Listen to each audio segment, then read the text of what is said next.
ont un trouble mental ou un trouble psychiatrique à la maison.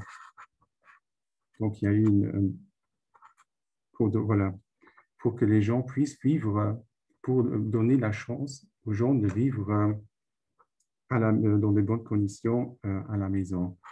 Donc, c'était le principe de la normalisation. Le service est budgétisé par la Caisse nationale de santé et est géré par le CHMP. Donc, le bénéficiaire d'un suivi SPOT ne reçoit pas de facture car tout est pris en charge directement par la CNS. Le SPOT et les conventions. Donc, le SPOT, il a des conventions avec l'hôpital Kirchberg et le centre hospitalier de Luxembourg. Donc, là, en 2006, il y a eu une convention avec la psychiatrie adulte du Kirchberg. En 2007, une convention entre le SPOT et la psychiatrie adulte du CHL. En 2007, une convention entre la psychiatrie juvénile de l'hôpital Kirchberg et en 2011, entre la pédopsychiatrie du CHL et le SPOT. Donc, ce qui est, donc entre le CHL et l'hôpital Kirchberg et le SPOT, il y a une collaboration étroite. Le SPOT a des infirmières de liaison qui se déplacent sur demande des psychiatres ou d'une façon régulière pour des entretiens de liaison dans les deux hôpitaux. Les entretiens de liaison ont le but d'expliquer à l'intéressé le fonctionnement du SPOT. Ce premier contact avec l'intéressé peut aussi diminuer les réticences par rapport à une prise en charge par notre service.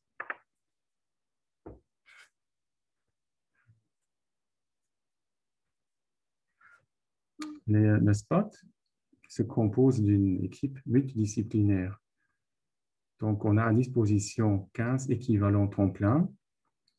En réalité, donc, on a 18 collaborateurs. Il y a des collaborateurs qui travaillent en temps plein, des collaborateurs qui travaillent en temps partiel. Donc, on a des infirmiers. L'équipe se compose d'infirmiers psychiatriques, d'infirmiers qui sont expérimentés en psychiatrie. On a un médecin psychiatre au besoin et une assistante sociale qui travaille à mi-temps pour le SPOT. Ce qui est à dire par rapport à l'assistante sociale, c'est que voilà, on essaie toujours quand on prend en charge une personne, donc on essaie toujours de l'orienter vers des assistantes sociales qui travaillent en extra-hospitalier. Parce qu'on pourrait se poser la question, pourquoi un service aussi grand comme le SPOT dispose que d'une assistante sociale à mi-temps? Le principe est que voilà, on essaie vraiment d'orienter les bénéficiaires de soins chez des assistantes sociales qui travaillent en extra-hospitalier, par exemple dans les offices sociaux, pour vraiment, voilà. Prochain slide, donc c'est le contexte de nos demandes. Donc, en fait, pour expliquer un petit peu d'où viennent les demandes pour des suivis SPOT. Donc, d'un côté, on a les patients qui se trouvent en institution, donc qui sont soit à l'hôpital ou dans d'autres structures, comme par exemple des foyers ou des maisons de soins. Donc, avec les hôpitaux conventionnés, il y a une convention qui règle en fait les conditions des prises en charge. Donc là, le psychiatre, si maintenant le psychiatre voit qu'un patient pourrait bénéficier d'un suivi de la part de notre service, il propose cela au patient, il voit si le patient est d'accord. Si le patient est d'accord, il peut établir une demande médicale de prise en charge et il nous l'envoie. Pour les autres Pour les autres plutôt non conventionnés, le suivi du spot se fait aussi sur base de demandes médicales. Idem pour les autres institutions. Donc, on a le patient d'un côté, donc on a le patient d'institution, d'autre côté, le patient qui vit à domicile. Donc là, les demandes pour un suivi spot, on les reçoit par les psychiatres qui travaillent dans les psychiatres libéraux, les autres médecins, souvent les médecins de famille, les médecins généralistes du patient, ou soit des associations qui s'occupent d'une personne et qui pensent qu'un suivi spot pourrait être bénéfique pour la personne qui nous encadre. À ce moment-là, il faut quand même passer par un médecin qui rédige une ordonnance médicale, une demande médicale de prise en charge pour le spot. Donc, en fait, la base de toute prise en charge est une demande médicale de prise en charge établie par un médecin.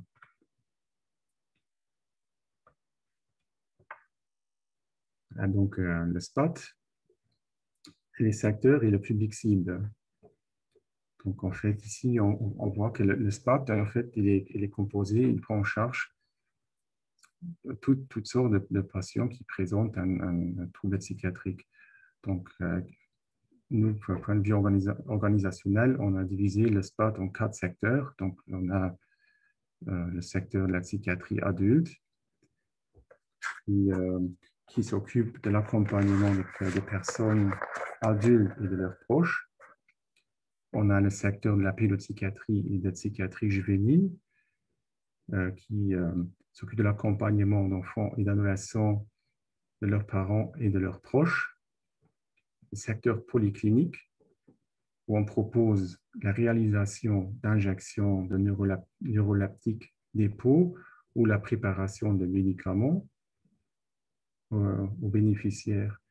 Et on a le secteur de la socio-judiciaire, où on propose un accompagnement de personnes qui sont sous placement judiciaire. Donc, c'est l'article 61 du Code pénal. Le secteur socio-judiciaire, il a quelques particularités. Une de ces particularités, c'est que voilà, ça se peut que le suivi ne soit pas tout à fait volontaire. Donc, si maintenant, disons, un patient qui est sous l'article 61 et où la commission spéciale veut accorder un congé à l'essai à la personne, elle peut l'obliger de suivre un suivi spot. Donc là, on est dans un suivi qui n'est pas tout à fait volontaire. Une autre particularité, c'est le secteur de la pédopsychiatrie et de la psychiatrie juvénile. Là, donc tout suivi se fait sur base d'une ordonnance médicale établie par un pédopsychiatre. Donc là, on n'accepte pas les demandes d'un médecin généraliste, mais là, vraiment, on veut un expert, un spécialiste dans ce domaine-là qui peut, qui peut nous guider lors de la prise en charge. On va noter aussi qu'avant de débuter un suivi avec des enfants ou des jeunes, on fait un entretien de liaison. Donc là, l'infirmier référent du jeune, de l'enfant, organise avec le pédopsychiatre un entretien avec la famille et le jeune où on clarifie les attentes de la famille et du jeune par rapport au suivi et où on explique à la famille le fonctionnement du spot. Pour le secteur de la psychiatrie juvénile, l'ordonnance médicale est également la base d'un suivi, donc il nous faut cela aussi pour la Caisse nationale de santé. Là, par contre, de préférence, la demande médicale est rédigée par un psychiatre. Mais on sait que dans la réalité, ce n'est pas toujours le cas. Donc là, on accepte aussi les demandes qui sont rédigées par un médecin généraliste ou un médecin de famille. Et que voilà, dans la suite du suivi, on peut essayer de l'orienter, le bénéficiaire vers un médecin spécialiste. le secteur de la polyclinique. En fait, c'est un service qu'on propose ici dans les bureaux à Ettelbruck, où une fois par semaine, dans l'après-midi, on fait des injections de neuroleptiques des peaux. Voilà.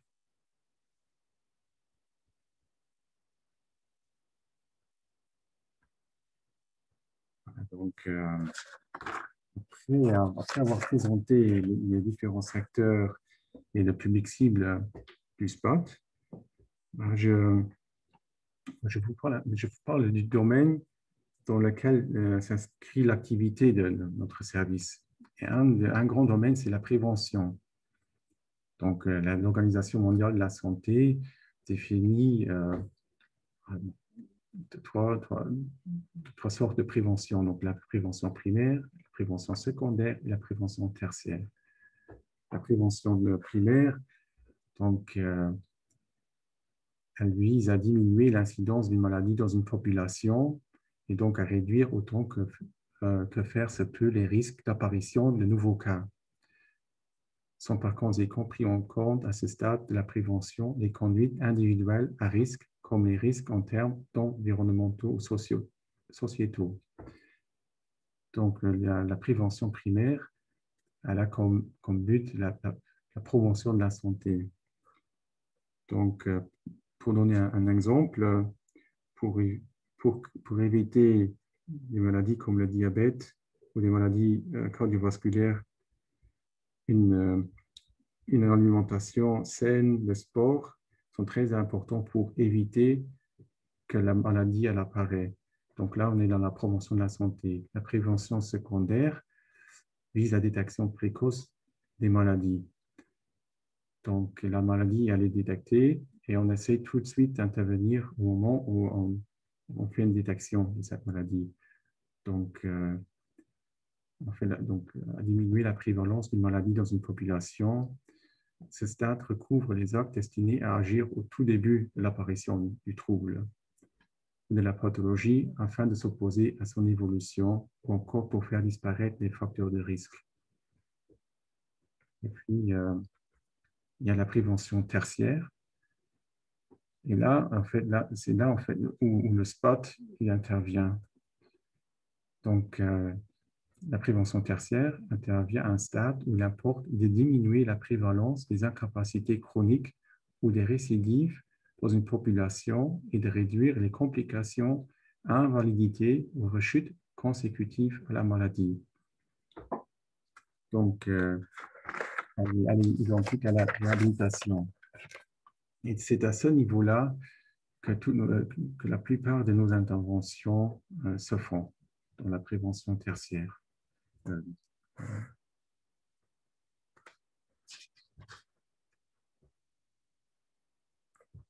Et voilà, donc le spot. Donc, dans le contexte du management de la qualité, donc des missions, des visions et des valeurs ont été définies. Pour le spot, la mission est proposée d'assurer la meilleure réhabilitation possible dans l'environnement propre du patient via des activités thérapeutiques. Donc, que le bénéficiaire.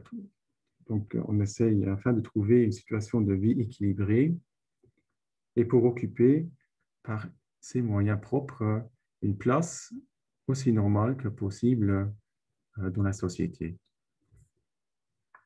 Donc, je pense que ça reflète aussi très bien le champ de travail du SPAT.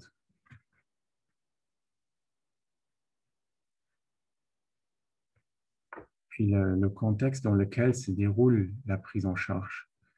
Donc, on a ici le triangle, donc il y a le SPAT, il y a le bénéficiaire des soins et puis les proches.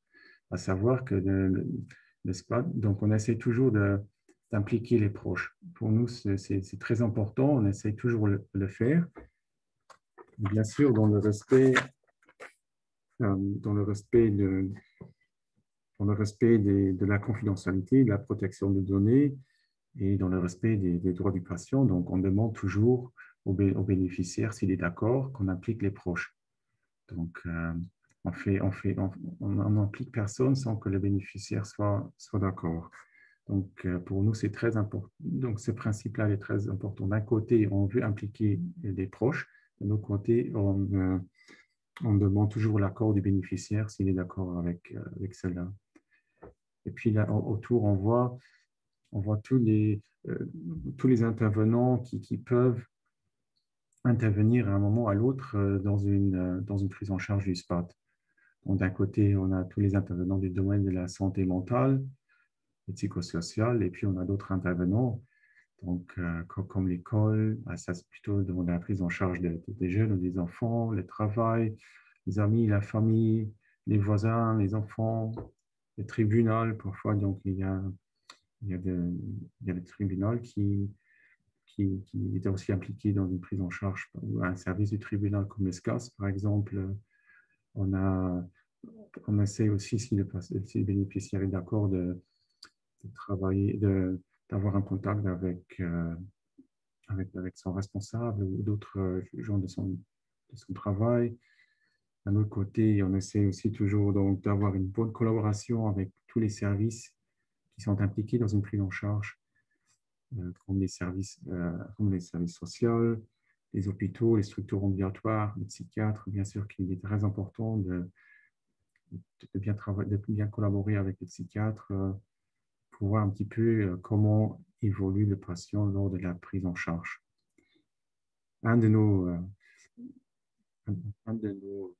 Si maintenant on voit qu'on ne peut pas apporter l'aide au bénéficiaire dont il a besoin, on peut aussi l'orienter vers d'autres services où on essaye, voilà, où il pourra trouver l'aide dont il a besoin. Donc, c'est pour cela que voilà, on essaye toujours d'avoir une bonne collaboration avec les intervenants qui sont impliqués dans la prise en charge.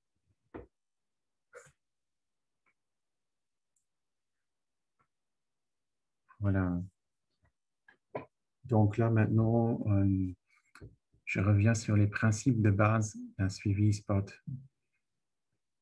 Donc, je vois qu'on a 7 heures. Est-ce que, M. Krebs, est-ce que c'est le moment de faire une petite pause? Oui, merci, Monsieur Bauer. Effectivement, on va vous laisser un petit peu le temps de respirer et de boire un verre d'eau. Pendant ce temps, je voudrais lancer une question à tout le monde que vous allez voir apparaître sur vos écrans.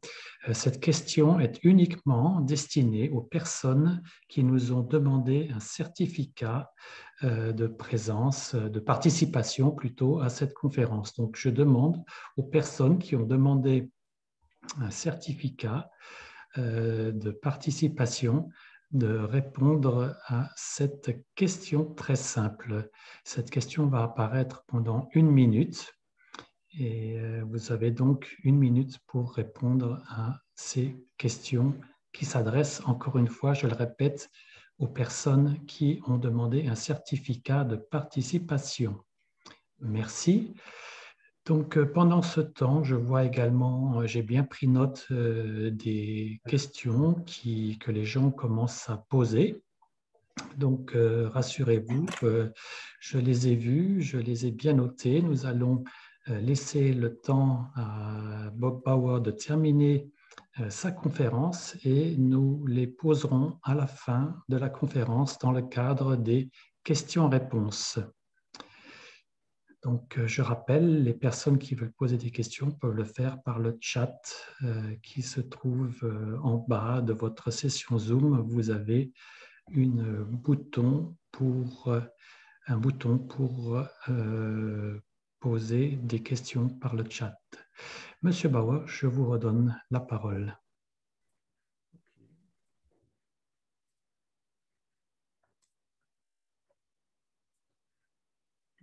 Je retrouve.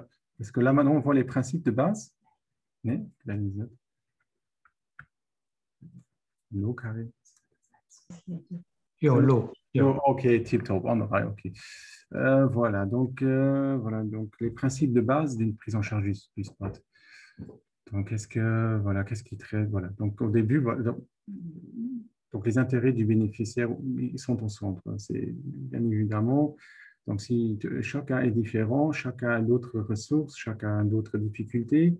Donc, ce qui est très important au début, c'est de voilà vraiment voir où est-ce que sont les points forts du poste, quelles sont les compétences qu'il a et où est-ce qu'il y a des déficits ou des problèmes. Et ensuite, après avoir fait cette démarche-là, on peut proposer des interventions et bien sûr, après, faire une évaluation si les interventions ont apporté des fruits. Et je pense que voilà, c'est un point très important. Donc, voilà, que chacun est différent. Il faut prendre cela, il faut bien il faut porter attention à cela.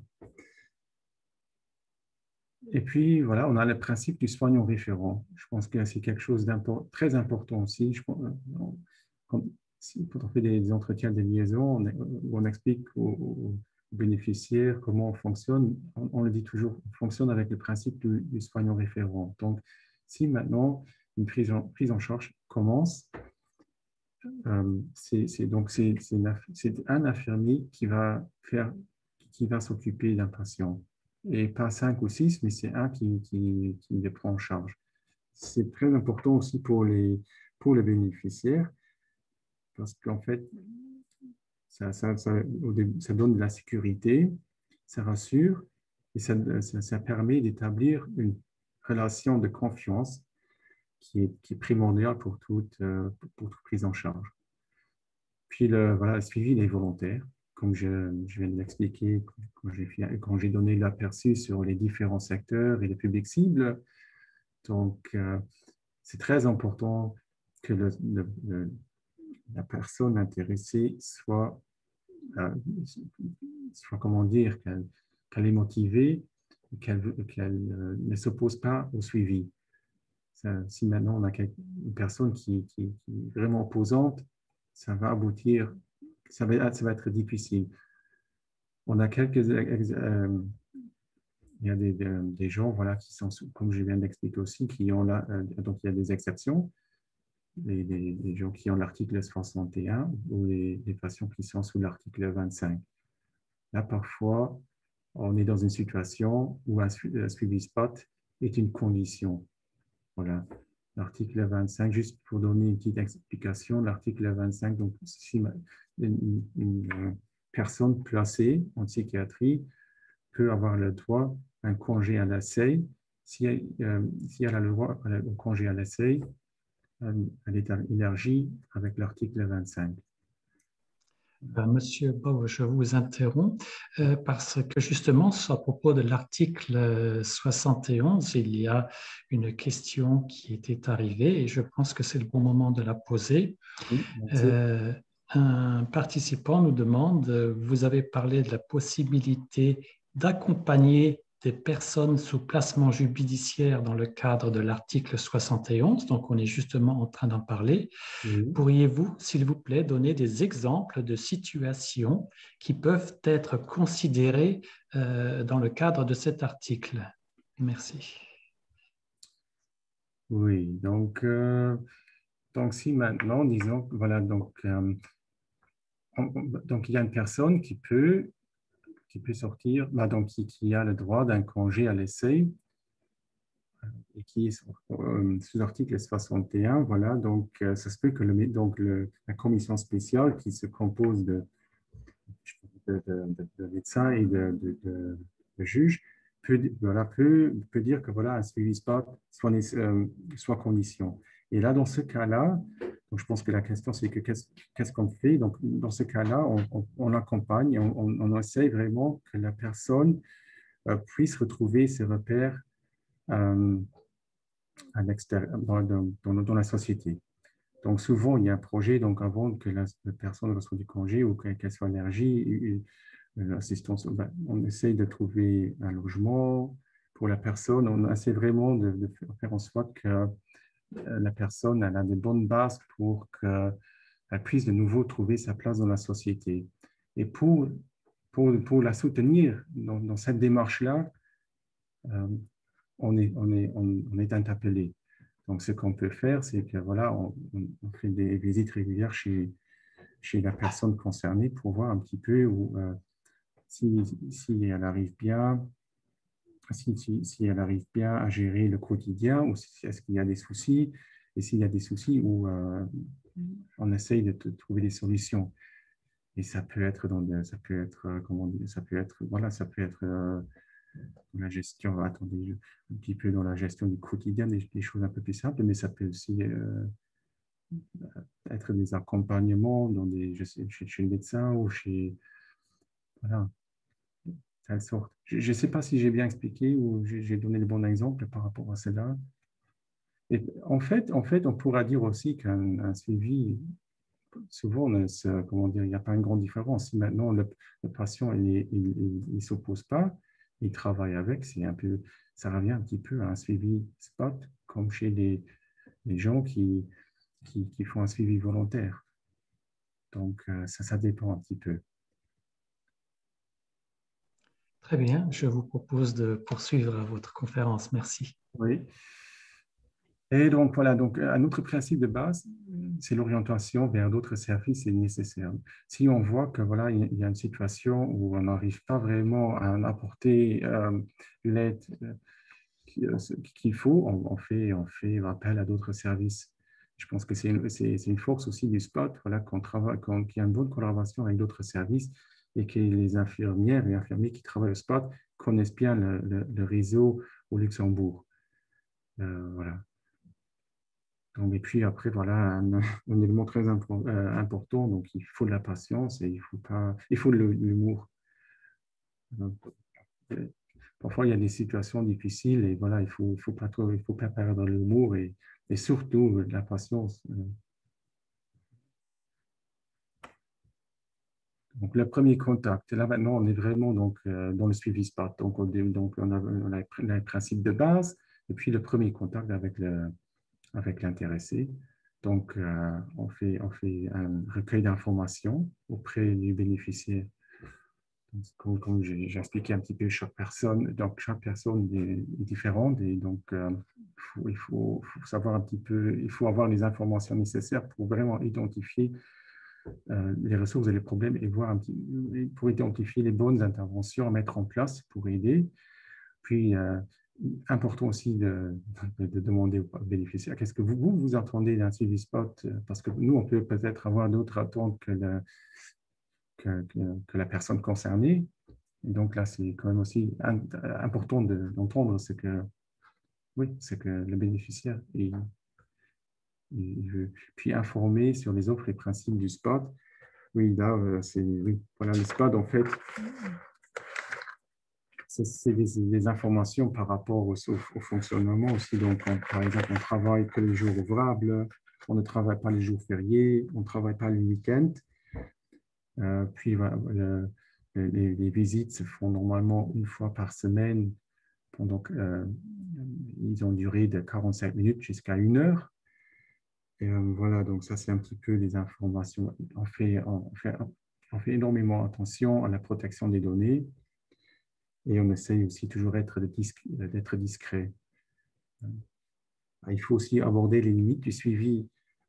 Donc, il faut expliquer aussi aux patients, voilà, aux gens qui sont intéressés par un suivi spot, que en fait, le suivi il est ciblé. L'aide qu'on veut apporter aux gens, elle est ciblée. Elle est toujours elle est toujours centrée, axée sur l'autonomie. Donc, on fait une analyse de la situation, on essaie de mettre en place des interventions. Et le but de ces interventions, c'est vraiment de rendre l'intéressé autonome. Donc, pour cela, ce qu'on ne peut pas maintenant offrir comme service, c'est voilà, faire par exemple les courses pour les gens ou faire, comment dire, de rendre visite chaque jour ou de faire des sortes de cartes. Ce sont des services que nous, on n'offre pas. Et voilà, donc ça, voilà, c'est pas non plus notre mission qui a été définie avec les CHMP et la CNS. Voilà, donc, ce qui est important pour nous aussi, c'est l'implication des personnes concernées. Puis la formulation des objectifs avec le bénéficiaire. Donc voilà, c'est comme je viens de dire, c'est un peu la même chose comme pour les attentes. Donc, on est toujours en dialogue avec la personne et on ne fixe pas les objectifs sans avoir discuté avec la personne concernée. Et puis voilà, un autre principe, comme je viens aussi de le dire, c'est inclure les proches. Bien sûr, si le bénéficiaire est d'accord. Donc, on essaie toujours au mieux de travailler avec les proches.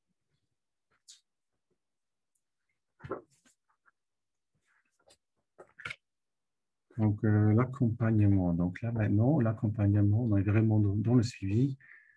Et donc, ce qui est très, très important dans l'accompagnement, c'est voilà, la confiance thérapeutique. Donc, c'est tout ce qui est relation de confiance. Donc, au début, beaucoup se tournent là-dessus. Donc, il faut nouer une relation avec le patient, une relation de confiance qui est aussi une base de chaque prise en charge.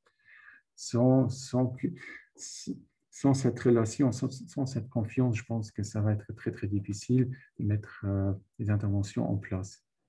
Et puis, des visites régulières à domicile, à l'extérieur, au bureau, des visites régulières dans le contexte d'une prise en charge par le SPAD, ça veut dire une fois par semaine, ou voir si maintenant on vient vers la fin, chaque 2 semaines, 3, voire minimum une fois par mois. L'offre thérapeutique, elle doit être flexible, donc elle est flexible et créative. Donc, ça revient un petit peu à l'individualisation des soins. On fait une évaluation régulière, voir si les interventions qu'on a mises en place portent des fruits.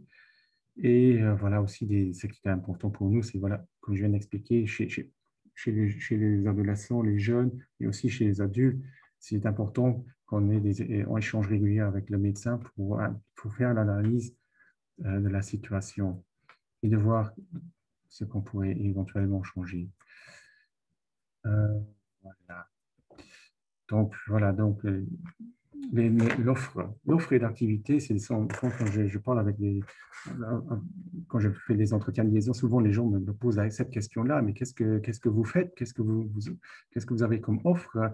Et là, voilà, donc, ce qu'on fait, donc, on essaie vraiment que le bénéficiaire trouve sa place dans la société et qu'il peut, aussi longtemps que possible, vivre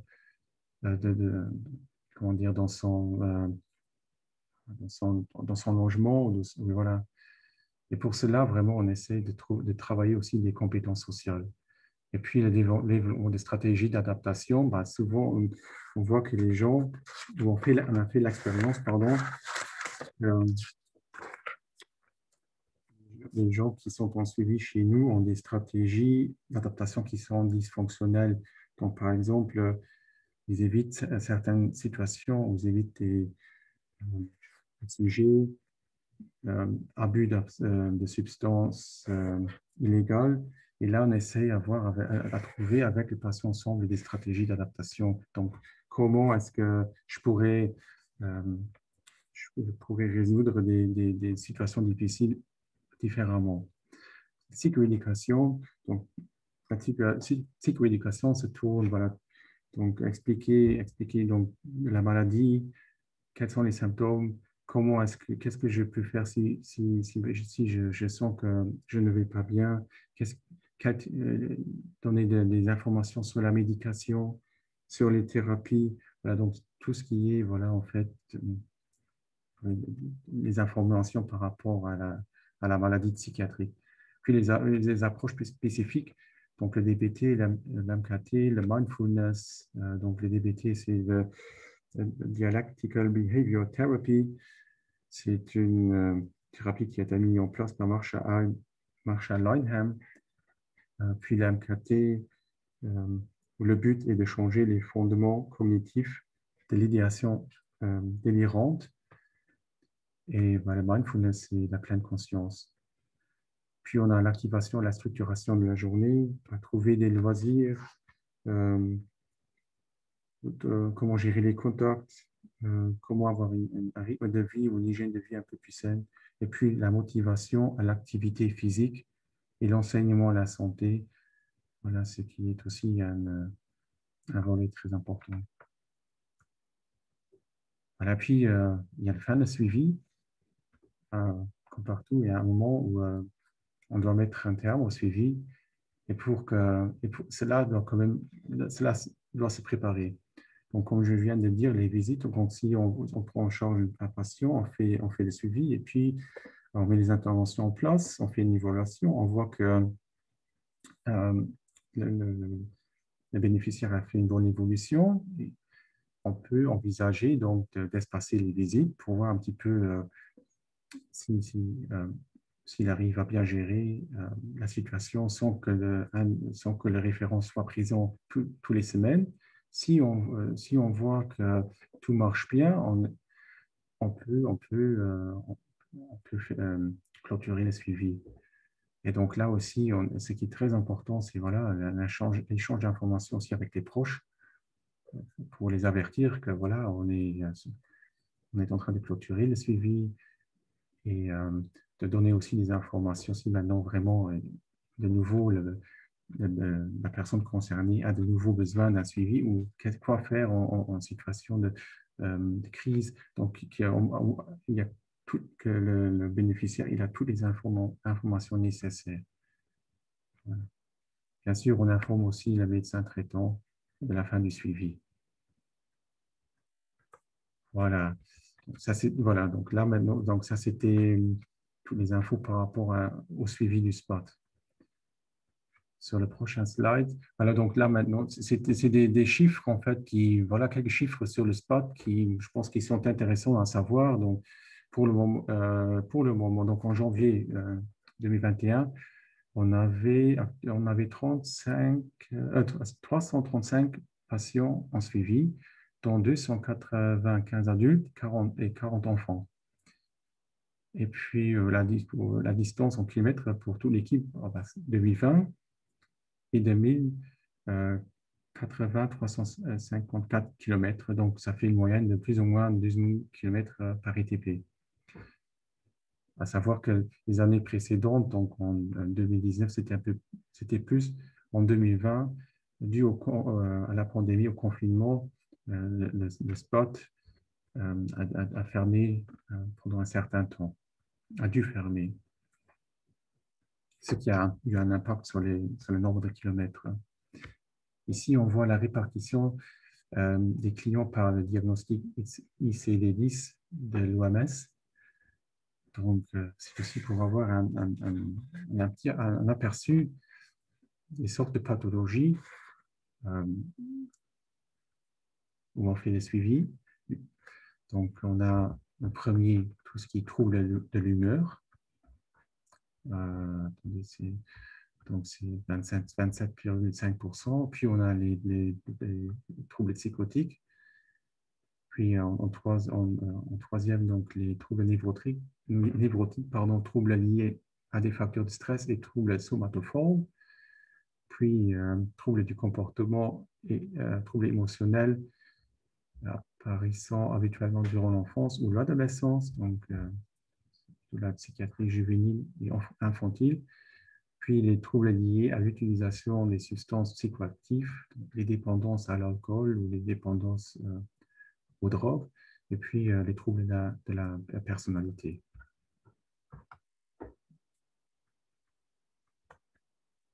Voilà, donc ce slide pour vous montrer un petit peu la répartition des demandes.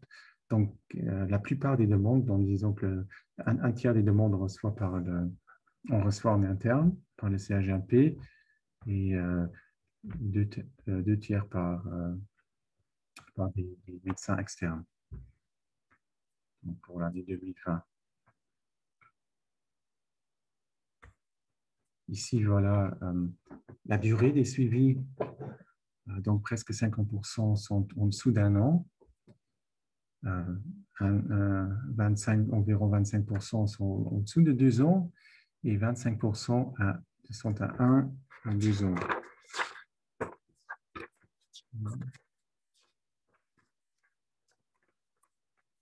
Là aussi, voilà, donc, comme j'ai expliqué. Donc, pourquoi vous montrer ce slide? Voilà, en fait, on essaye toujours de ne pas trop longtemps garder les gens en suivi pour ne pas les rendre dépendants de notre service. Donc, l'idée, c'est toujours de donner les moyens ou les outils nécessaires dans la main de la personne concernée pour bien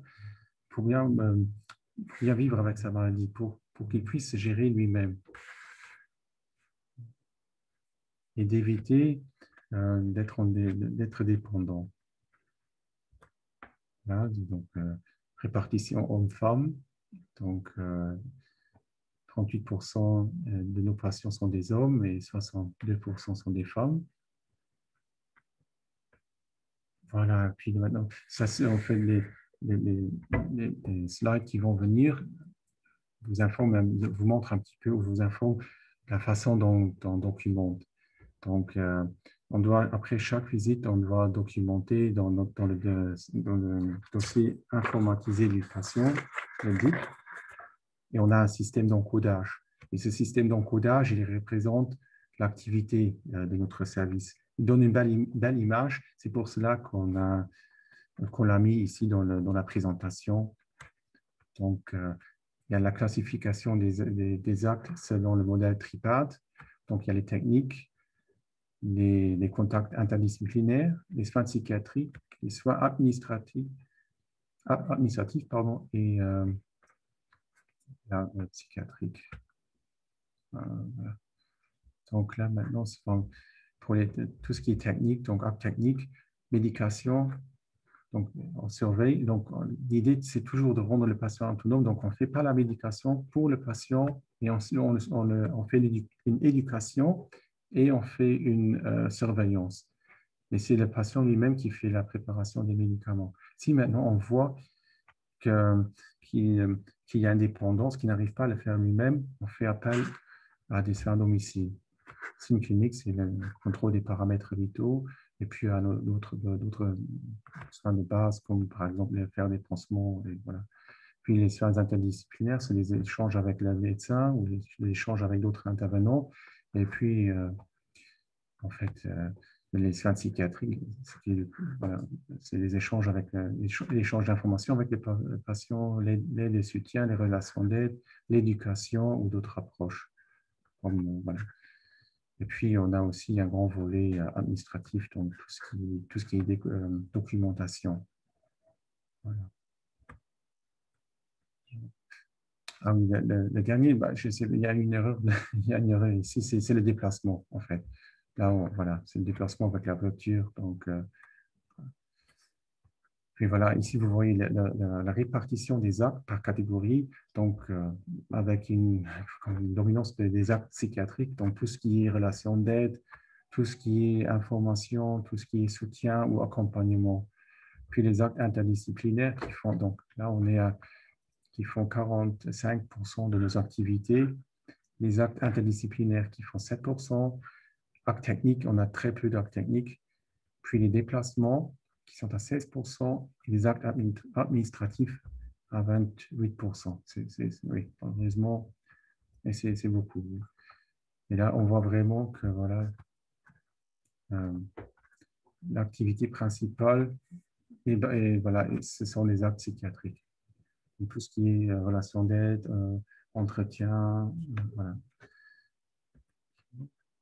Puis nos outils de documentation, ça revient un petit peu à ce que je vous ai déjà expliqué. Donc, on fait une anamnèse, on fait une récolte d'informations, on établit un plan de soins avec définition du problème, ressources, les objectifs mis en place avec le patient ensemble, donc oui, les objectifs mis en place avec le patient, les interventions, pardon, et puis très important, c'est d'évaluer régulièrement si les interventions ont porté des fruits.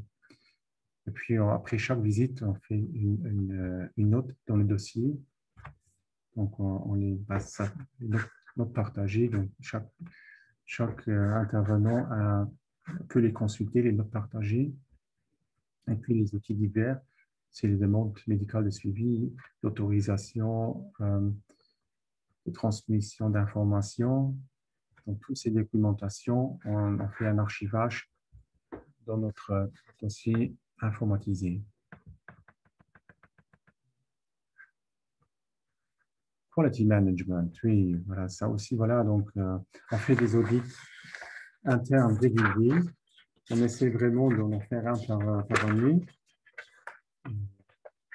pour voir un petit peu où sont nos faiblesses et qu'est-ce qu'on peut améliorer. Et puis,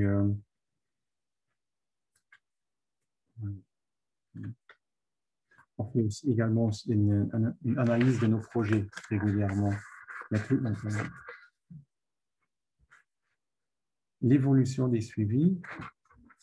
Et donc là, on voit en 2001, donc les suivis, ici on voit les suivis qui sont en dessous de 2 ans, et puis ici donc le nombre de suivis, et vous voyez que le nombre des suivis qui sont en dessous de 2 ans, ils ont baissé, et on voit une grosse croissance du nombre des suivis. Malheureusement, on ne voit pas ici sur le diagramme, c'est l'évolution des nombres d'ETP. Donc en 2001, tout au début, il y avait 2 infirmières ou 2 infirmiers. Puis en 2006, pardon, 7. En 2011, 13,7. Et là maintenant, en 2020, on est à 15 ETP. Donc ça fait en réalité 18 collaborateurs qui travaillent au SPAT. Donc, on peut dire que le service, il a un succès.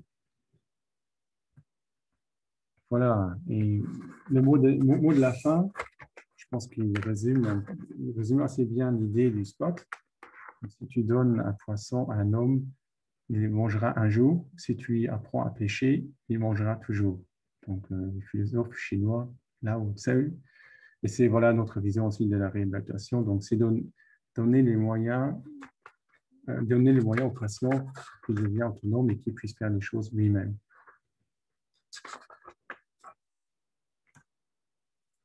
Donc, je vous remercie pour votre attention et j'espère que je n'étais pas trop long. Merci. Je donne la parole à Monsieur Krebs.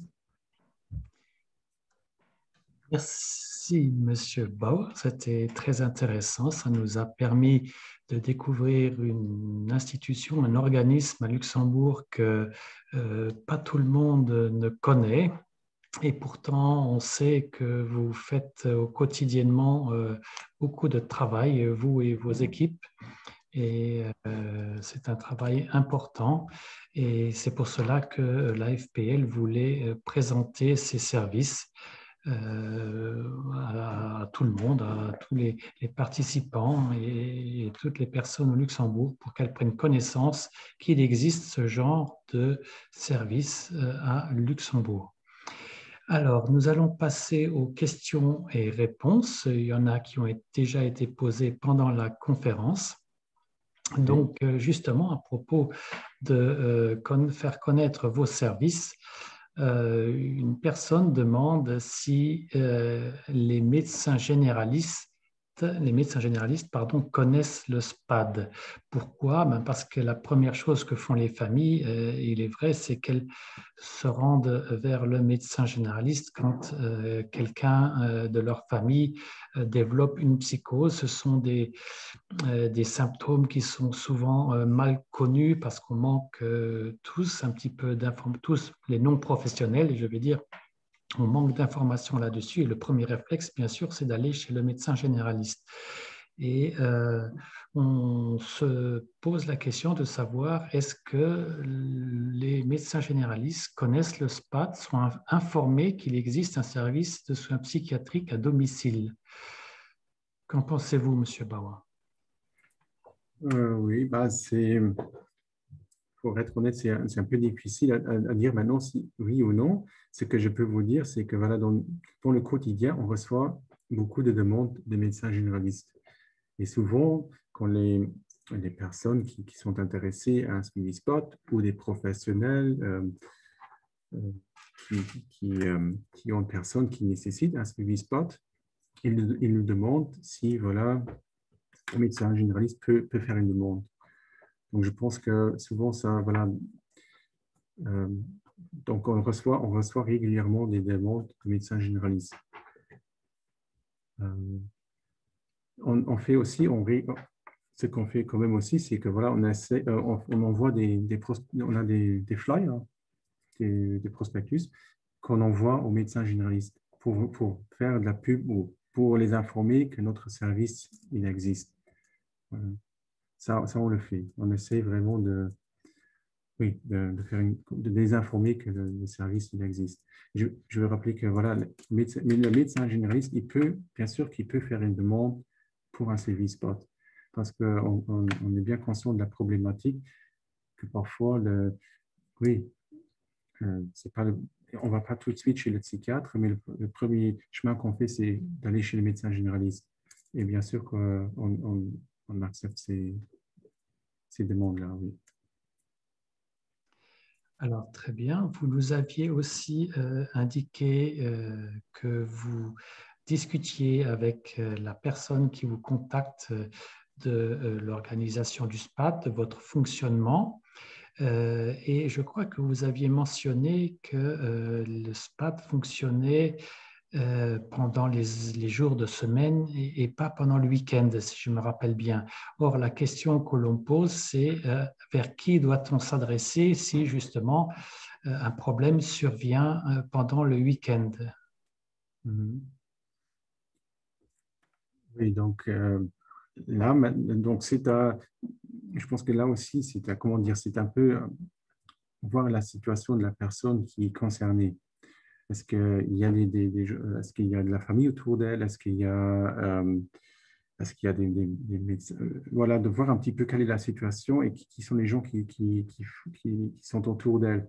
Bien sûr que, voilà, si on dit aussi aux gens, si maintenant vous voyez vraiment que ça ne marche pas du tout, il faut par exemple, aller à l'hôpital dans l'urgence.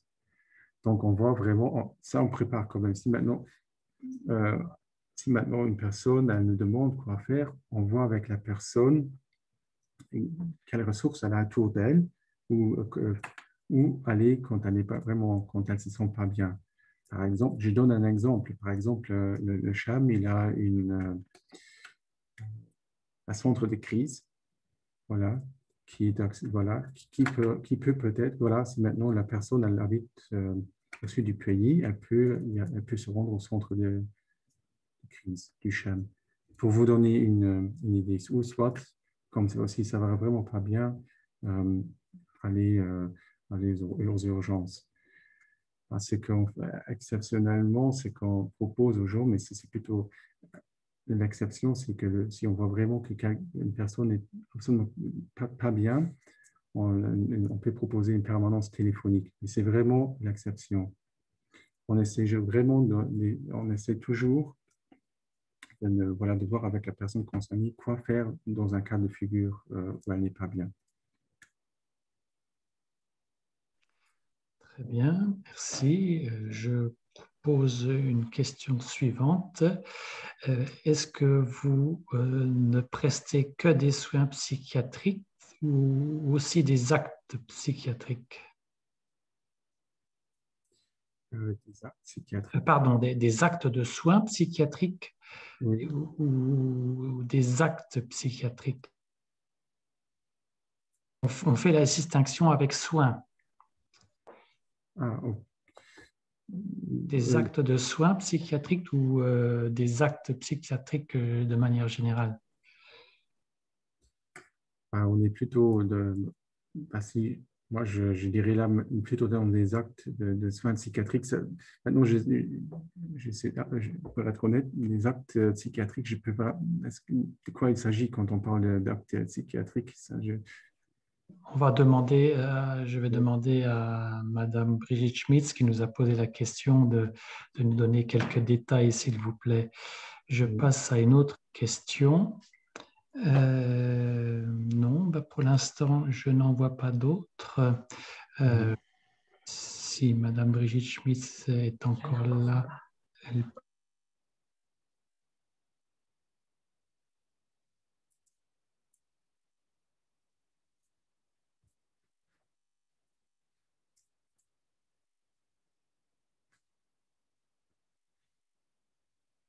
Griff ze scheren schon mee. Oui, non, excusez-moi, j'étais en train de gérer avec Madi Yourom un petit peu les questions-réponses. Oui. Et donc, voilà, pour l'instant, je vois qu'il n'y a pas d'autres réponses, d'autres questions, pardon. Nous allons encore attendre un petit peu quelques minutes et nous allons bientôt terminer cette conférence.